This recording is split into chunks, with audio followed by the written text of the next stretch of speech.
and 8 more for a shot at the title. Yet he loved his profession as a man loves a certain kind of woman, following her from one tank town to the next, beating pugs with names like Piano Mover Jones, Sammy Slaughter, and Big Boy Hogue. But once he hit the big time, he stayed long past a fighter's usual span, a bebop version of Methuselah, spinning his legend with sports writers and knocking out opponents with impressive regularity. Here are the wonderfully rich life and times of boxing's most ardent ambassador, Sir Archie Moore.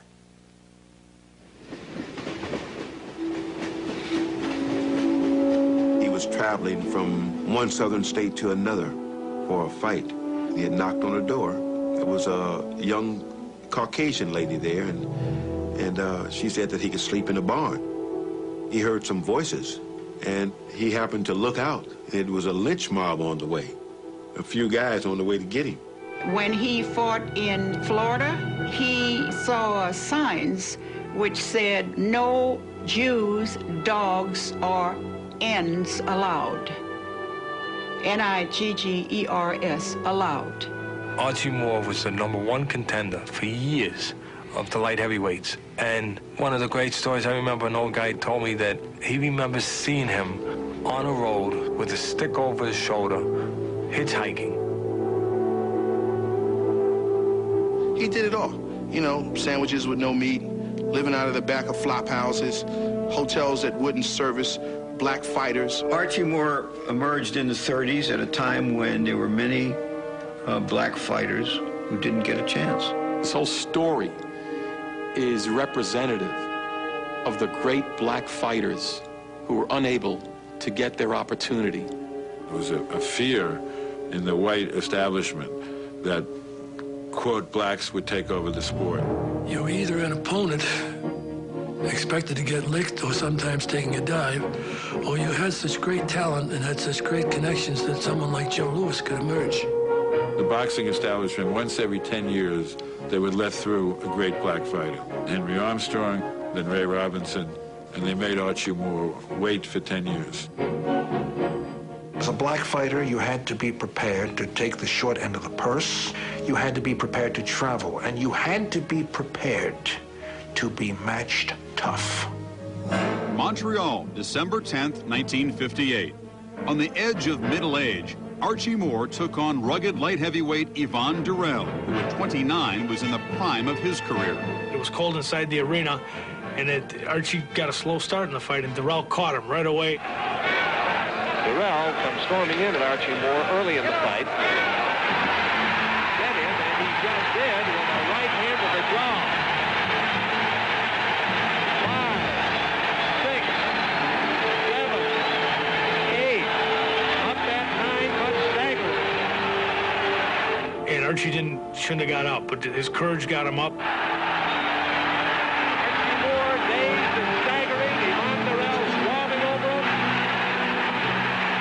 Is this tonight Father Time swings the side? Archie Moore pounding from rope to rope. He was knocked down 3 times in the first round. He was caught cold. Staggering about the ring. Up in the count of 2, there is no mandatory 8 count. There is no automatic 3 knockdown.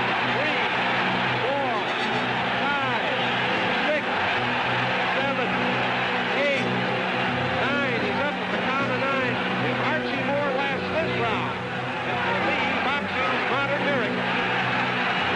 30 seconds to go. I remember feeling sorry for him every time. I said, look at this old guy, he's going to get hurt. Why don't you retire? But he wouldn't give up. He had a heart like a lion.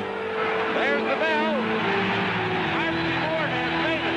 His handlers flew across the ring to get him back to that corner, and this is a big minute in Archie Moore's life. I don't think anybody thought Archie Moore was going to survive the fight. Once the Archie Moore fight with Durrell took place, everybody understood now a fight is not over until it's over. Archie Moore staggering, but fighting back. Amazing display of boxing's elder statesman, Archie Moore. How long can it go out? And in front of your eyes, you see the old guy getting younger and the young guy getting older.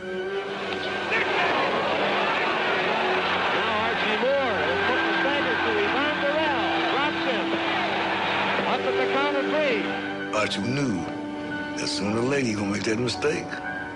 And I'll be there looking at you. 10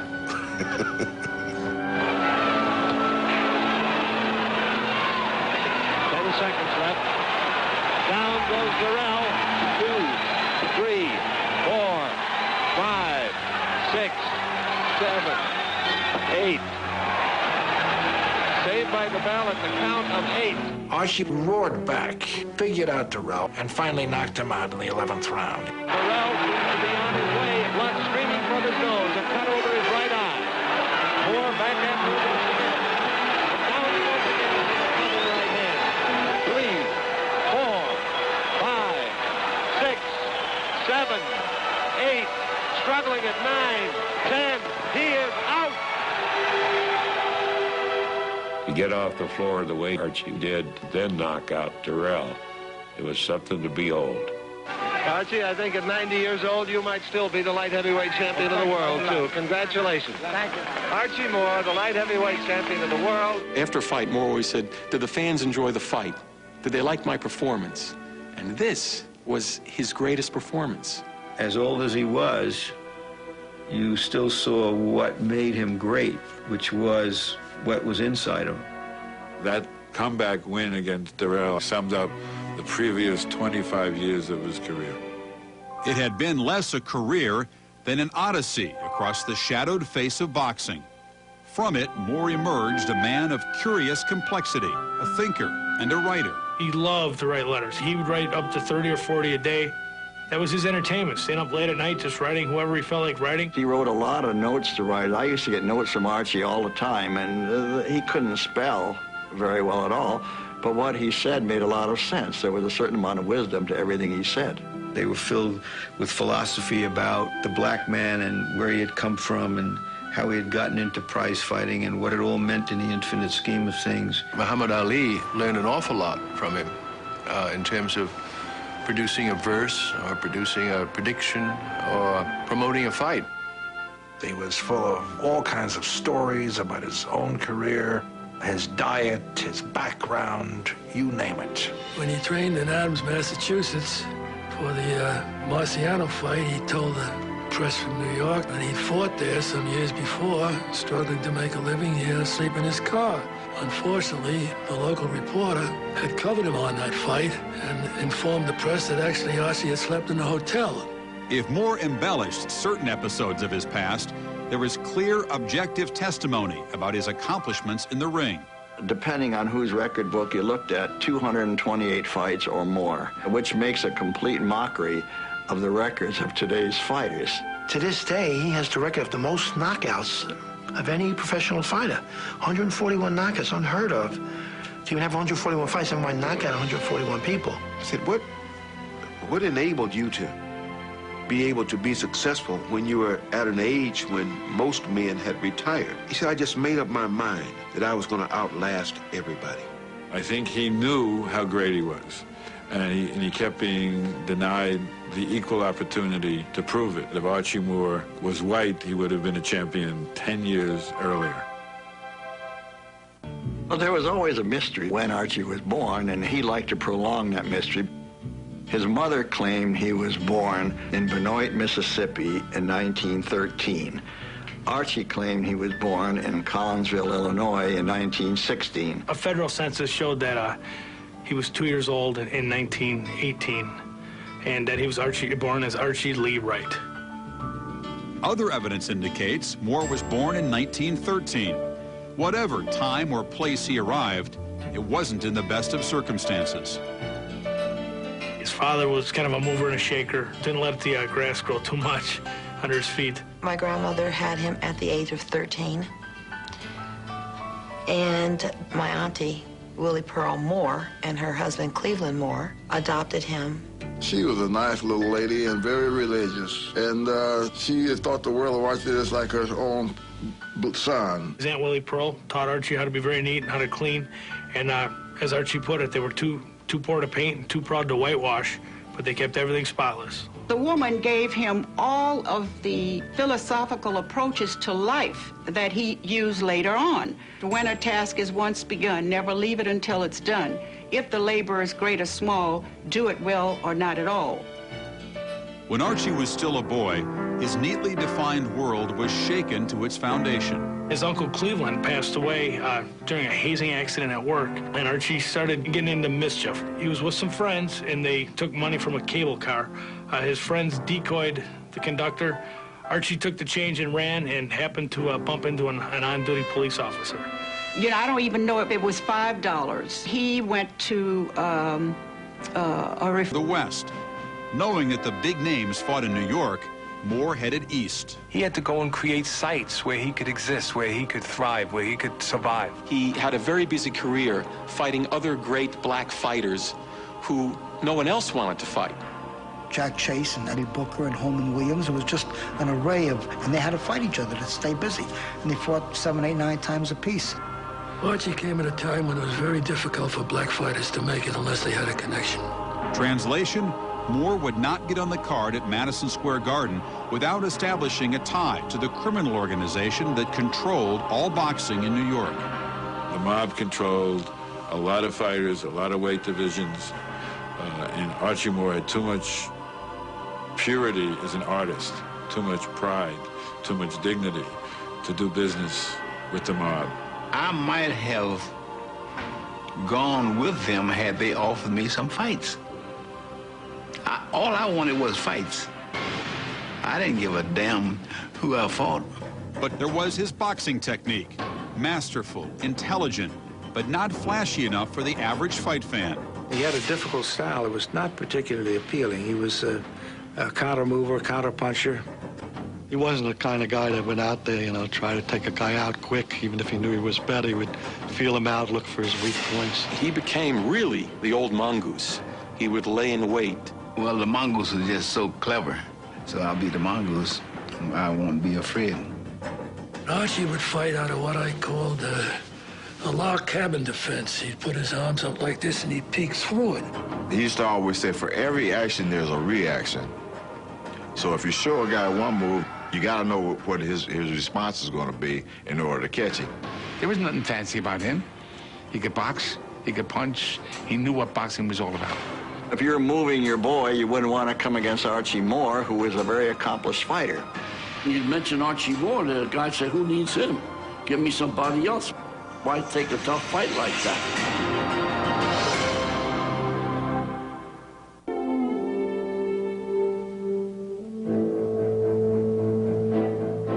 Archie hooked up with Charlie Johnson, who was a successful fight manager in New York. And Charlie got him the fights he needed. On his new manager's advice, Moore once again hit the road to get some fights, this time to Argentina in 1951, where he won over the press, the fight fans, and fascist dictator Juan Perón. Buenos Aires fight fans give light heavyweight champion Archie Moore an uproarious reception that is echoed by a cordial greeting by Argentine President Juan Perón. From the start, Moore is just too much for his foe. He took a little heat for admitting to being a good friend of Juan Perón, but he said he got treated better by Perón in Argentina than he did by several people back here. Perón was himself a fancier of boxing. He was a former boxer. Perón had told him, Archie, we want you to stay over in South America. And if you stay, we will give you all the land that you can see. Archie said, I like this place a lot, but my home's the States. Moore had good reason to go home. Awaiting him in New York was the offer of a shot at light heavyweight champ Joey Maxim. But to close the deal, Charlie Johnston had to give Maxim's manager, Doc Kearns, part ownership of Moore. He had to take Maxim's con man manager, Jack Kearns, in as his co-manager and give Kearns 10% of all of his earnings in the future. Doc always said I'd rather make a buck by larceny than $10 doing some honest work. He was always pulling deals. He was always trying to one-up, always looking for his next million. The biggest money-paying crowd in the history of boxing in St. Louis, Missouri, has turned out here tonight for the light heavyweight championship of the world. St. Louis, December 17th, 1952. Archie Moore himself could not have scripted it better. After more than 3 decades without any contact, Moore traced his father through a private detective. And on the biggest night of Archie's boxing career, Thomas Wright sat at ringside. Next to him was Archie's mother, Lorena. This is his 129th professional engagement, and this is the first one in which he's ever been up there for a championship chance. He had been a contender for many years, not just in the light heavyweight division, but in the middleweight division as well. So he was ready. He was a Mack truck with no brakes. He was on a mission. That was his target, and he had been waiting for 15 years. He threw a jab, Archie took the jab away from him. He threw a right hand, Archie stepped on the outside of it. Archie Moore had reach, and he pressed the fight, and Maxim just couldn't, had nothing to slow him down with.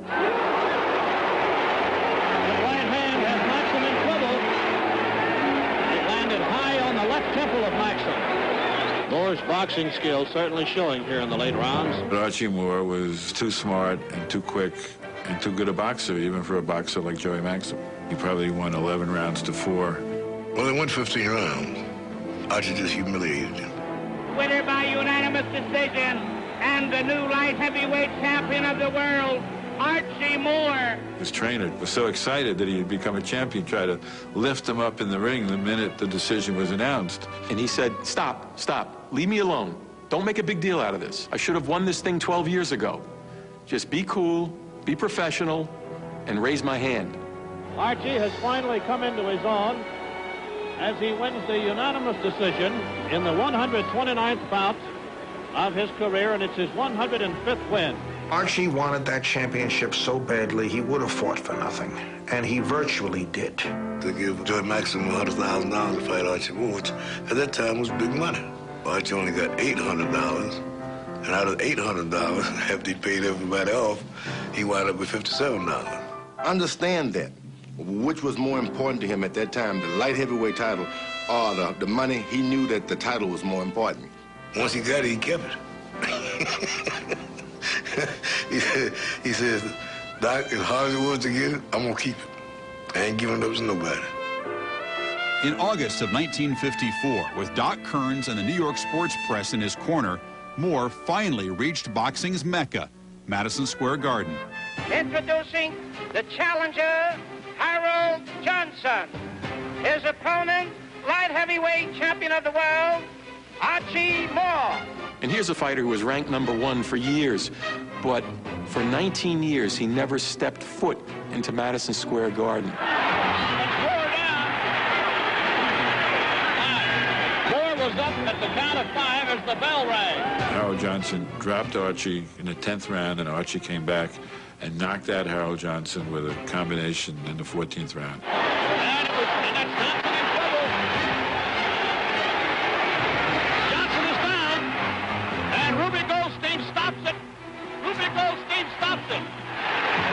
The winner and still light heavyweight champion is Archie Moore. The dramatic manner in which Moore defended his title seduced Joan Hardy, a young New York model he had been pursuing. After he won, she walks right up to him and she said, "I'll marry you now." He was no one's angel. You can't have married 5 times and not experimented some. Women are drawn to people who achieve, and he was an achiever.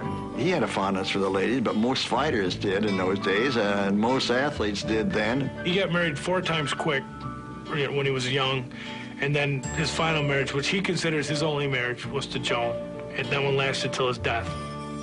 With his home life in order for perhaps the first time, Moore set about solidifying his championship. Just one barrier remained, a heavyweight's appetite. He'd be lying in bed, suffering, and he'd be thinking of ice cream sundaes and chocolate cake, Boston cream pie, banana splits. They weigh him one night and he was great weight, and the next day he was big as a house. Moore fighting at what must now be a very unnatural weight of 174.5 pounds. He was 206 only a couple of weeks ago. I was doing an interview with him at his hotel room, and Doc Kearns, who was then his manager, walked in, and Archie said, "Can we order room service?" And Doc said to him, "Coffee only." Doc then left the room, and when he left, Archie reached behind the couch and took out a box of donuts that he had bought while he was running that morning. Moore claimed he could best shed pounds with a rather bizarre diet he discovered down under. Legend has it Archie was out for a run and he saw a very thin Australian Aborigine, and he said, "How do you stay so thin?" And the Aborigine said, "I will exchange my secret for your red turtleneck sweater, and I'll even throw in a boomerang." He used to say that the great thing to do is never to swallow anything, and he would eat and chew and chew and chew, and then he would take what was left and he'd put it on a little plate next to the big plate. Archie loved to propagate this type of activity. He loved the excitement of people talking about his age, and especially his diet. In 1955, after 4 impressive title defenses, including 2 over Joey Maxim, Moore decided to pick a fight with heavyweight champ Rocky Marciano. Rocky Marciano was refereeing an amateur fight in Baltimore. They put Archie on a plane. From ringside, he kept, Rocky, fight me, fight me. Basically, it was a way of yelling chicken to give this old man a fight. He put out wanted posters with Marciano's picture on it, saying, "Wanted by Archie Moore, #1 contender." Archie realized that the only way that he could get a fight, because he was so good, was if he could somehow get the press on his side. And so he was his own public relations guy. Do you feel, Archie, that you can knock Marciano out? Of course, he never has been. Well, that's always the first time. Convinced he could stop the 48-0 champ, Moore would get his chance. Happy to announce that today Rocky Marciano, the heavyweight champion of the world, has agreed to defend his title against Archie Moore in the Yankee Stadium on Tuesday, September 20th. It was a ballpark fight and did very well. Archie proved himself to be exactly what black fighters were not supposed to be prior to World War II. A tremendous draw. Ladies and gentlemen, main event, 15 rounds for the heavyweight championship of the world. Watch that sneaky right. In the second round, Moore delivered what came to be known in boxing as the perfect punch. It was an inside right that came between the hands of Marciano to the point of the chin. Archie, for the rest of his life, was of the opinion that the referee had aided Rocky. Rocky's up at the count of 2, a little dazed but not hurt. Archie claimed that Kessler was stalling, taking too much time, dusting the gloves, giving recuperative opportunity to Rocky. I think Archie, in his own mind, took a split second and magnified it. But to a fighter, a split second in the course of a fight can be a long time. Whatever the reason, Moore was unable to seize the moment, and his window of opportunity closed. As the early rounds passed, Moore fought with more courage than speed as he absorbed the champion's signature brand of punishment. I was outboxing him easily, and he came around with some awful bone-cutting jolts. Archie was very heroic in that fight because the doctor wanted to stop it, and Archie said, "Just let me go with one more desperado." He insisted on going on and being counted out when he no longer was in the fight. He just said, no, I'm a champion too. Take me out on my shield.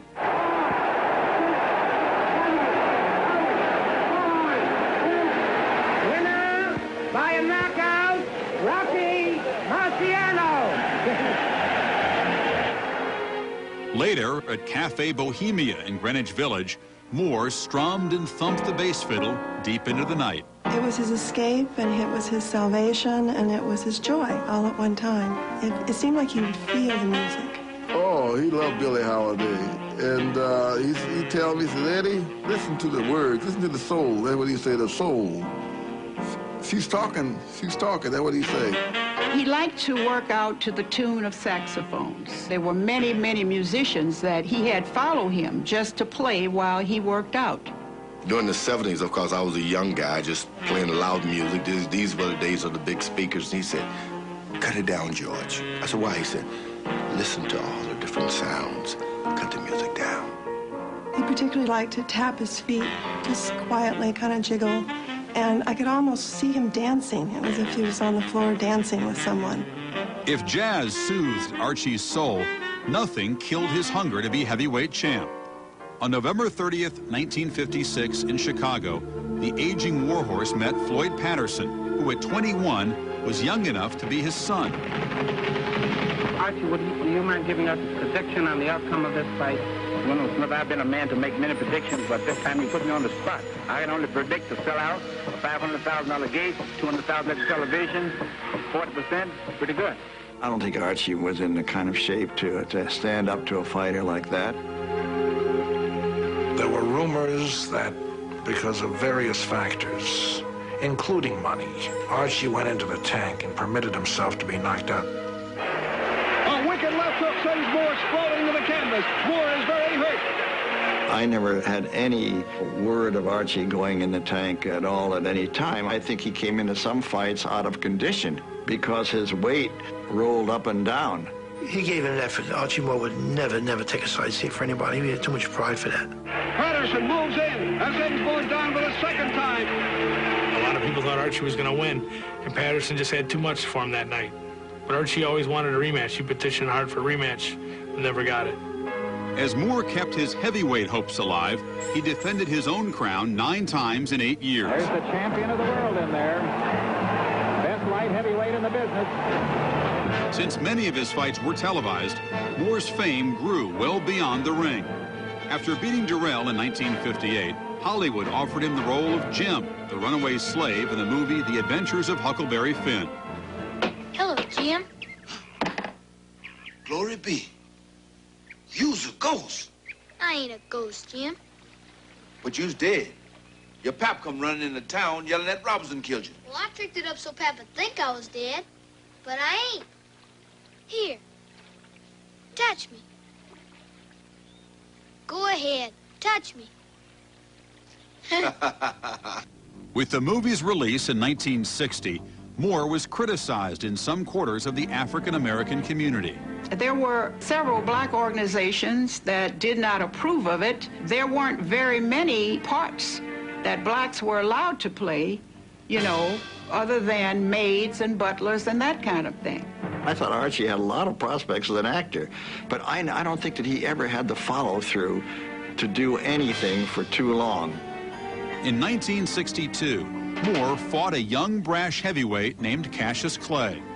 The meeting in Los Angeles was a reunion. Moore had been Clay's taskmaster at his training camp in San Diego. He hated it because Archie would make Cassius Clay wash dishes and clean up and things of that nature.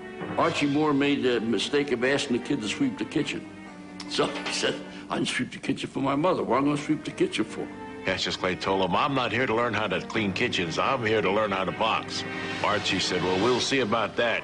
Moore was eager to give his former student a lesson in boxing and manners. Archie wanted to fight. He wanted to fight because the boy was popping off so much. Why don't somebody just give that old guy a pension, or why don't somebody retire him? He's too old. He's old enough to be my granddaddy. Archie Moore had a punch he was going to, he called the lip buttoner. That was going to be a right to the lip, and it was going to take care of the lipper. That old man wouldn't go but 4 rounds with me. Archie didn't have it anymore. Archie couldn't keep up. I mean, in fact, you couldn't see the punches. Muhammad was bip, bip, jab, move over, bang with the right hand. And he got him out of there gracefully. It wasn't so much in that fight that Archie was knocked out. He seemed to just collapse. Cassius raises his hands over his head, and it's all over. Clay wins by a 4th round knockout, as predicted. Archie was way over the hill by then. The only reason he took it was for money. For his meeting with Clay, Moore collected $75,000. 4 months later, the old mongoose fought for the last time. He retired with a record of 194 wins, 26 losses, and 8 draws. It's a fact. Yelling out, Mr. Moore, Mr. Moore, Mr. Mongoose. He spins around real quick and he says, Archie Moore is who I am. The old mongoose is what I am. Now, can I help you? He could be invited to someone's home for dinner. Most of us, if you sit down and they present you with something you don't like, you just won't eat it. But he would make an issue of it. Archie had a philosophy on just about everything, on training, on diet, on fighting. He was forever dictating to people as to what they should do. He was truly Instructor Moore. He was always teaching. He loved asking people questions about themselves. He had something that you almost never find among today's professional athletes, intellectual curiosity. When he was traveling, he'd spend a lot of time in the local libraries. He'd go down and just start picking up books that interested him and read. In 1965, Moore launched a social program called Any Boy Can. He believed that any boy that you meet had the possibilities and to become great champion or great whatever. He believed that. And he would instill that when he speak to kids, tell them how important they were. Boys are boys. They have this uninhibited energy that they must burn up. So if we can find the places they can burn it up in something respectful, and something that's going to be dignified and not bring abuse or their countries or nations or themselves, then this is what I want to do. He wasn't someone who set up a foundation and wrote out checks.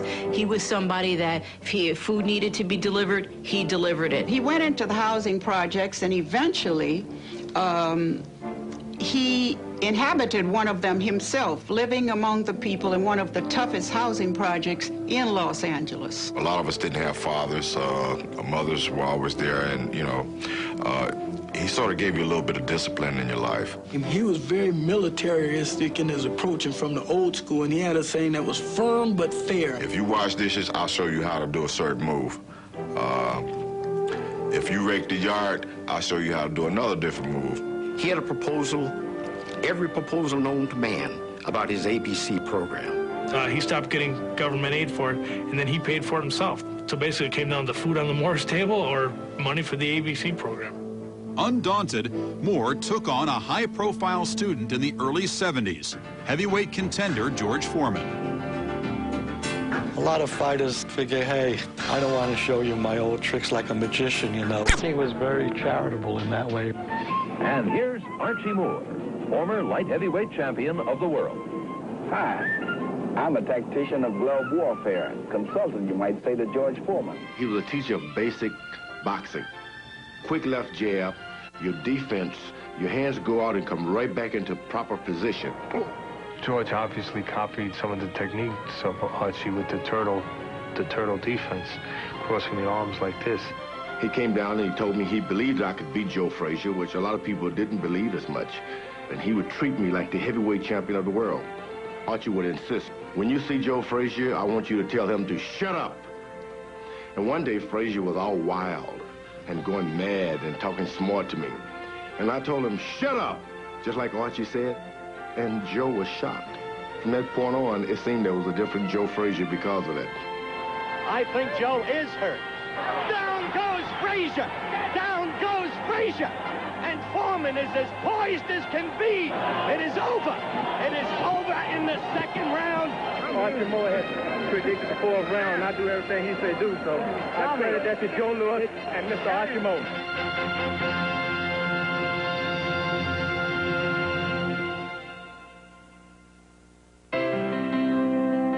3 years after helping Foreman defeat Frazier in their first fight, Moore accepted an offer to coach Nigeria's national boxing team. He had a chance to travel, to meet dignitaries, to meet ordinary people. And I don't think it was just a handshake here and a handshake there and a couple of souvenirs from every country he visited. I think that he took part of it with him. In September, I will be back, and I will recruit some more, okay? I remember you, okay? The real dimension of the man was that in spite of the fact he didn't get what he thought he was entitled to, in spite of his stature with heads of state, he had put a punching bag on the back of a pickup truck. There was nothing beneath him.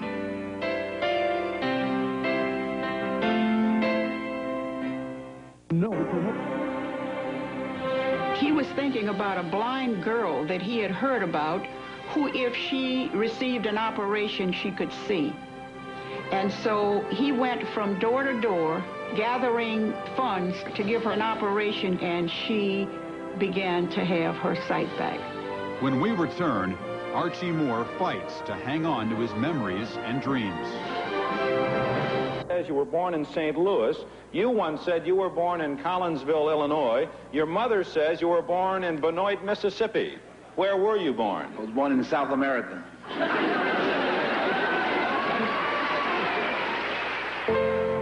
As Archie Moore entered his 70s, he began to stay at home in San Diego. If time had slowed him, the old mongoose could still move when necessary.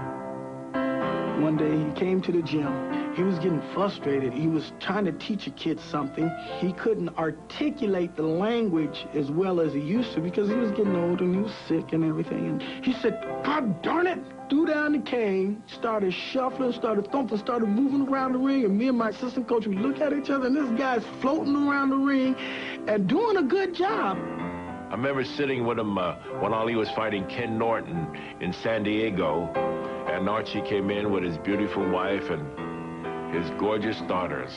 And Ali looked at the daughters, and Archie said, don't even think it. He's playing pool and this jazz music playing in the background, and he's humming, and I knew I didn't have a chance, so I cheated. What a gentleman. He pretended not to know. He had like a little glimmer of, I know what you're up to, but it's okay. I went out to San Diego. I've always remembered his house out there. It had a big picture window that looked out on the big route that runs out of San Diego. And we were looking out this big picture window, and he said, you know, the great thing about this view is always changing. So was Archie. A remarkably adaptable man, Moore eagerly met every new challenge. Even as the shadow of old age gathered, he could still respond with a clear-eyed mix of philosophy and pragmatism. I was visiting him in the hospice, and the Padres, our home team, were playing in the World Series. And I got up to leave, and I said, Archie, I'll be back tomorrow, and we'll watch the Padres. Well, that sounds like fun, sugar. If I'm here, sure. You know, some days I'm here, some days I'm just not.